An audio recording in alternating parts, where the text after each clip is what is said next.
बोलिए बेहड़ वाली मैया की जय, गुरु भगवान की जय। हर हर महादेव, हर हर गंगे।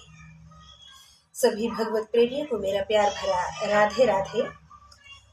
साथियों, एक श्लोक की रामायण का आगस। आदो राम तपोवनादि गमनम हत्वा मृगम कांचनम वैदेही हरणं जटायु मरणं श्रीसुग्रीव संभाषणं वाली निर्दलनं समुद्रतरणं लंकापुरी दाहनं पश्चाद् रावण कुंभकर्णहननम् एतद्दे रामायणम्। बोलिए सियापति रामचंद्र भगवान की जय, गौरी शंकर भगवान की जय। हर हर महादेव, हर हर गंगे। जय जय श्री राधे श्याम। श्री रामचरितमानस का अध्ययन 78वां दिन, पेज नंबर 317। कल हमने कथा को विराम दिया था इस दोहे के साथ और वहीं से आरंभ करते हैं कि घोर निशाचर बिकट भट समरग नहीं काऊ, मारे सहित सहाय कि मेखल मारीच सुबाहु। माताएं पूछ रही हैं अपने बेटे राम से कि बेटा, उस मारीच को आपने, वो भयंकर राक्षस था, कैसे मारा मेरे बच्चे? आप तो इतने मासूम हैं, वो इतना विशालकाय भीम का राक्षस, कैसे खत्म किया आपने उसको? भयंकर राक्षस जो विकट योद्धा थे तथा युद्ध में किसी को नहीं गिनते थे, ऐसे दुष्ट मारीच और सुबाहु सहायकों समेत तुमने कैसे मार डाले? पूरा गुट था राक्षसों का। कि मुनि प्रसाद बलितात तुम्हारी, ईस अनेक करवटें टारी, मखर खवारी कर दूं भाई, गुरु प्रसाद सब विद्या पाई। राम जी बोले हैं, मैया पूछ रही है, पुत्र मैं तुम्हारी भलाइयां लेती हूँ, मुनि की कृपा से ही ईश्वर ने अनेक विघ्न टाल दिए, दोनों भाइयों ने यज्ञ की रक्षा कर गुरु की कृपा से सब विद्या पाई है। और राम जी मुस्कुरा रहे हैं कि मैया कितनी चिंतित है, मैं युद्ध के बाद वापस घर आ गया हूँ, सब कुछ ठीक है, फिर भी माताएं सभी चिंतित हैं। कि मुनिति लगत पग धूरी, कीरति रही भुवन भरपूरी, कमठ पीठ पविकूट कठोरा, नृप समाज महु शिव धनु तोरा। मुनि पत्नी चरण रज लगाते ही तर गई है, कीर्ति जगत में फैल रही है, कछुए की पीठ और वज्र तथा पर्वत से भी कठोर धनुष को राजाओं की सभा में तुमने तोड़ डाला है। कछुए की पीठ जो होती है वो वज्र के समान कड़क होती है, उसका तोड़ना निश्चित नहीं है, उसे कोई तोड़ नहीं सकता है। इस प्रकार प्रकृति ने उसे बनाया होता है, इसीलिए कछुआ अपनी सुरक्षा हेतु अपने मुंह को अंदर दबा लेता है तो वो बिल्कुल सुरक्षित रहता है। कोई पहाड़ पर्वत बेशक उसके ऊपर पलट जाए, कितना भी जोर से आप वार कीजिए वो सुरक्षित रहता है। ऐसा ही वज्र के समान जो धनुष था, आपने कैसे तोड़ा? माताएं तमाम तरीके के प्रश्न बेटे से कर रही हैं और प्रभु मुस्कुरा करके सब कुछ माताओं को बता रहे हैं। विश्व विजय जसु जान की पाई, आए भवन ब्याय सब भाई, सकल अमानुष कर्म तुम्हारे, केवल कौशिक कृपा सुधारे।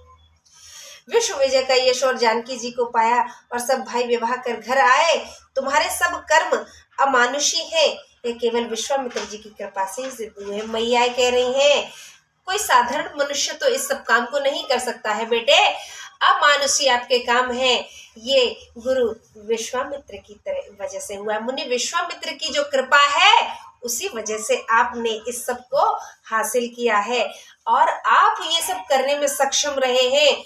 तो ये मुनि विश्वामित्र की कृपा है। मैया को क्या मालूम है कि जगदीश्वर हैं आपके घर में साक्षात, आपके तप के बल से प्रभु आपके पुत्र स्वरूप आपके घर में है। लेकिन प्रभु श्री राम बेटे की भांति मग्न उनके हर सवाल का जवाब देते हैं और माताओं को संतुष्ट करते हैं। बड़ी कृपा है, हरि कृपा है माताओं पर भी और उस परिवार पर भी, संपूर्ण अयोध्या पर जहां प्रभु अवतरित हुए। हाँ, आज सुफल जग जन्म हमारा, देखी तात विदु बदन तुम्हारा। जे दिन गए तुम्हें बिनु देखे, ते बिरंच जनि पार ही लेखे। हे पुत्र, तुम्हारा चंद्रमुख जगत में आज हमारा जीवन सफल हुआ है आपके चंद्रमुख के कारण। बेटे, जितने दिन तुम्हें बिना देखे हुए हमारे बीते हैं, वे दिन विधाता हमारी आयु के लेखे में ना डाले। माताएं कह रही हैं कि हमारे वो दिन जो निकल गए हैं तुम्हारे बिना, वो हमारी उम्र से काट दिए जाए, अर्थात वो दिन मिसिंग किए जाए और आपके साथ अब हमें वो वाले दिन दिए जाए। बदला मांग रही है मैया कि इतने दिन आपसे अलग रहे हैं, उन दिनों की गिनती ना की जाए कि हम संसार में थे, आपके बिना वो जीवन नहीं था। ये स्नेह और प्रेम माताओं का है पुत्रों के प्रति, हर माँ का होता भी है। पुत्रों का भी, औलाद का भी ऐसा ही होना चाहिए। यही स्नेह जरूरी है परिवार को महकाने के लिए, आबाद करने के लिए। ऐसा ही स्नेह ना सिर्फ परिवार को आगे बढ़ाता है, बल्कि समाज में भी एक खुशबू, एक विशेष सुगंध फैलाता है, अर्थात स्वस्थ समाज इसी को कहते हैं, जहां प्रेम पूर्वक सभी लोग रह रहे हो। राम प्रतोषी मातु सब कहि विनीत बरनैन, राम प्रतोषी मातु सब कहि विनीत बरबैन। सुमिर शंभु गुरु विप्र पद किए नींद, वसनैन सियापति राम जय जय राम। मेरे प्रभु राम जय जय राम, अवधपति राम जय जय राम। राम जी ने नम्रता से मधुर वचन कहकर माताओं को संतुष्ट किया है। फिर शिव जी गुरु और ब्राह्मणों के चरणों को स्मरण कर नेत्रों में नींद के वश किया है। नेत्रों देखिए, चरण वंदन करके आए हैं, बिस्तर पर जब लेटे हैं श्री राम जी, लेकिन सोने से पहले स्मरण और किया है, अर्थात उन्हें याद किया है सबके चरणों को कि मैं अब सबको टच फीट करता हूँ, चरण वंदन करता हूँ और सोने के लिए अपनी आंखों को बंद किया है ताकि निद्रा आ जाए। ऐसा ही हम सबका भी होना चाहिए। हम अपने बड़ों का जो सम्माननीय, उनका ध्यान, उनके चरण वंदन कर सकते हैं ध्यान पूर्वक। अगर आपके पास नहीं है, वो लोग नजदीक नहीं है, तो हाँ, उनके चरणों का ध्यान करें और ईश्वर में भी ध्यान लगाएं और भगवान का स्मरण करते हुए सो जाए। निद्रा भी अच्छी आएगी, बुरे स्वप्न नहीं आएंगे और जीवन भी सफल और सुगम बनेगा। राम जी ने ऐसा किया है तो हम कर सकते हैं, हम उन्हें फॉलो कर सकते हैं। आज मर्यादा पुरुषोत्तम श्री राम के नाम से भगवान जाने जाते हैं, हर जगह उनका उदाहरण लिया जाता है, तो हमें ऐसे लोगों को ही फॉलो करना है, ऐसे महापुरुषों के ही पद चिन्हों पर चलना है जिनका स्मरण युगों के बाद भी आज जीवित है, वो अमर है, ताकि हम सेम तो नहीं बन सकते, प्रभु के समकक्ष तो नहीं हो सकते हैं, लेकिन उन पद चिन्हों पर चल करके अपना जीवन सफल बना सकते हैं। ये फैक्ट है, इसमें हमारा ही हित है, हमारा ही लाभ है। नीदौ बदन सोह सुठिस लोना, मनहु सांझ शरीरु सोना।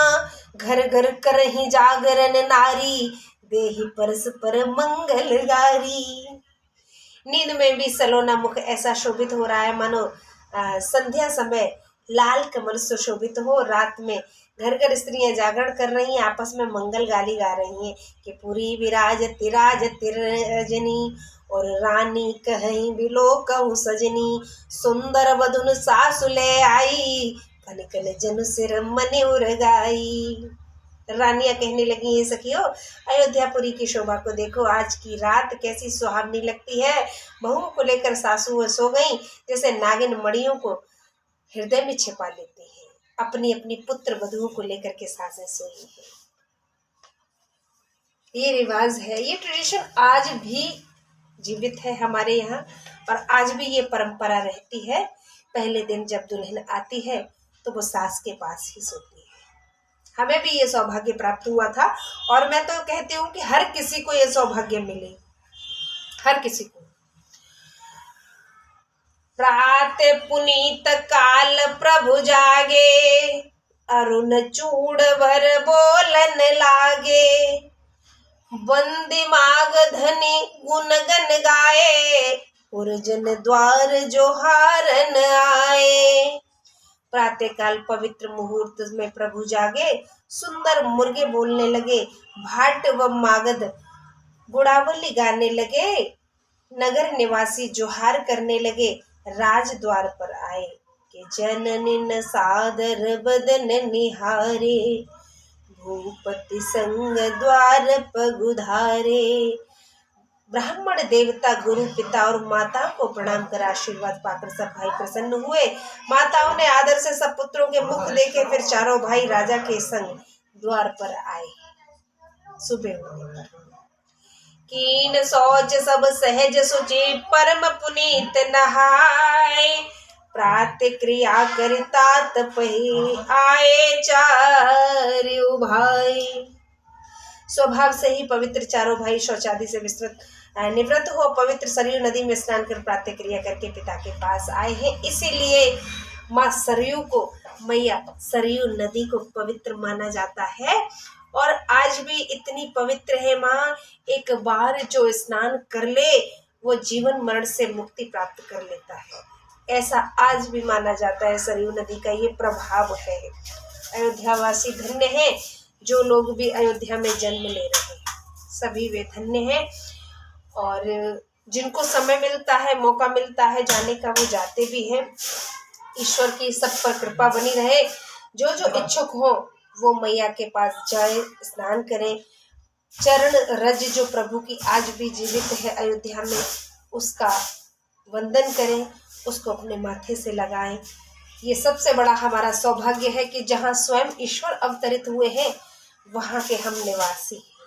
हाँ, हम उत्तर प्रदेश के निवासी हैं, ये भी हमारा सौभाग्य है। और अयोध्या दूर नहीं है, नजदीक है। वैसे तो संपूर्ण हिंदुस्तान के लिए सौभाग्य की बात है, लेकिन नजदीकी की बात जो है, जहाँ से पैदल भी जाया जा सकता है, कोई बड़ी बात नहीं है। श्री राम जी का जो प्राण प्रतिष्ठान हुआ अभी अयोध्या में रिसेंटली 22 जनवरी को, तो लोग पैदल भी गए हैं देश के कोने कोने से। इसको कहते हैं श्रद्धा। श्रद्धा हम सबकी होनी चाहिए ईश्वर में, ईश्वर के साथ साथ हमारी श्रद्धा, क्योंकि हमारे ईश्वर, हमारे भगवान, हमारे परिजन हैं सबसे पहले, तो हमें उनका मान सम्मान करना है, उनका भी ख्याल रखना है। क्योंकि भगवान तो सिर्फ हमें देख रहे हैं, उन्होंने हमें जन्म दे दिया है और हमें एकदम से आज़ाद छोड़ दिया है, फ्री एकदम, कि देखिए आप जैसा कर पाए करिए। मार्क देने के लिए बैठे हुए हैं, हमें तो सिर्फ अंक मिलने वाले हैं।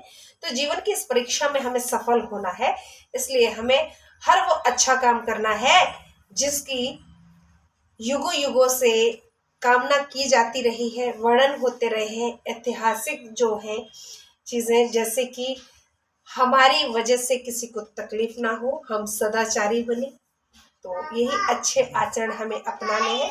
सही गलत का भान हम सबको है। और जो बच्चे ग्रो कर रहे हैं, छोटे छोटे हैं, वो नन्हे मुन्ने बालक, वो बड़े हो रहे हैं, उनके लिए जिम्मेदारी है हमारे पेरेंट की, गार्जियन की, अभिभावकों की, जो भी उन बच्चों का लालन पालन कर रहे हैं। अच्छी बातें सिखाइए और सही गलत का उन्हें आभास करवाइए कि क्या सही है और क्या गलत है, क्या मान मर्यादा है, ये सारी बातें, अच्छी अच्छी बातें सिखानी है। संभव हो सके तो 2-4 चौपाइयाँ हम सभी रोज सुने। हमारे पास अगर पुस्तक है, ग्रंथ है तो पढ़ सकते हैं और अपने जीवन को धन्य बना सकते हैं। ये फैक्ट है और मैं भुक्तभोगी हूँ इस बात की। यही वजह है कि आज मैं श्री रामचरितमानस का अध्ययन करती हूँ। जब जब मुझे समय मिलता है मेरे गृहस्थ जीवन से, मैं समय निकाल करके तुरंत पढ़ती हूँ और ये वीडियो अपलोड कर देती हूँ ताकि सभी का मार्गदर्शन हो सके और सबको इसका लाभ मिल सके। प्रभु श्री राम जी एक गृहस्थ थे, राजकुमार होते हुए भी उन्होंने आम जनमानस की तरह जीवन बिताया। मैया सीता जी ने भी वही किया है, जबकि सृष्टि को चलाने वाले हैं। इसलिए हम उनके पद चिन्हों पर अगर चलते हैं तो इससे बड़ा सौभाग्य हमारा कुछ नहीं है। उनका जीवन चरित्र, उनके विषय में जुड़ी हुई हर एक बात श्री गोस्वामी जी ने लिख रखी है।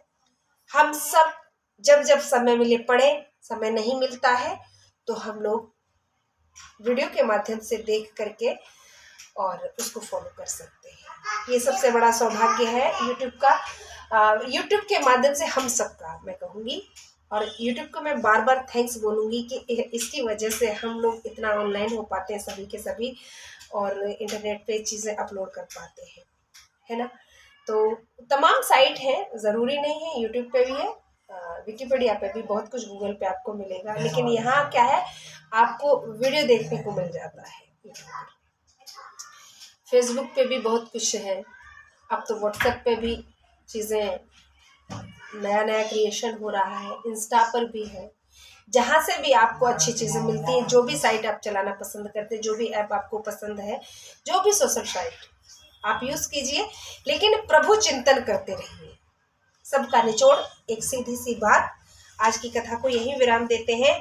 कल तीसरा विश्राम और कथा नए सिरे से शुरू होगी। कल की कथा में क्या रहेगा ये कल ही जानेंगे। 79 डे रहेगा कल, 69वें दिन की 79वें दिन की कथा रहेगी। तो आज के लिए इतना ही। इस शुभ विचार के साथ आपसे अनुमति चाहते हैं कि बस अच्छा आचरण करें और 2-4 लोगों के चेहरे पर आपके कारण अगर मुस्कान आ जाती है तो ये सबसे अच्छी बात है। किसी दिन आपका मूड खराब हो सकता है, उस दिन आप कहेंगे कि आज हम कैसे लोगों को मुस्कुराहट दे सकते हैं, आज हम कुछ बोलना नहीं चाहते, बोलने का मन नहीं है, कोई बात नहीं, बस मुस्कुरा दीजिए, मुस्कुराते रहिए पूरे दिन, स्माइल रखिए चेहरे पर। आपको देख करके दूसरों के चेहरे पर स्माइल जरूर आ जाएगी। इसलिए भी नहीं कि तुम मुस्कुरा रहे, इसलिए कोई फॉलो ही करने की कोशिश करेगा कि वो हंसते हुए ऐसे लगता है, हम कैसे लगते हैं, तो वो खुद मुस्कुरा करके देखेगा। हाँ, फोटो अच्छी बन जाती है मुस्कुराने से, तो जीवन बहुत सुंदर बन सकता है। चलिए आज के लिए इतना ही। श्रद्धा यादव को अनुमति दीजिए। नमस्कार, राधे राधे, जय सिया राम।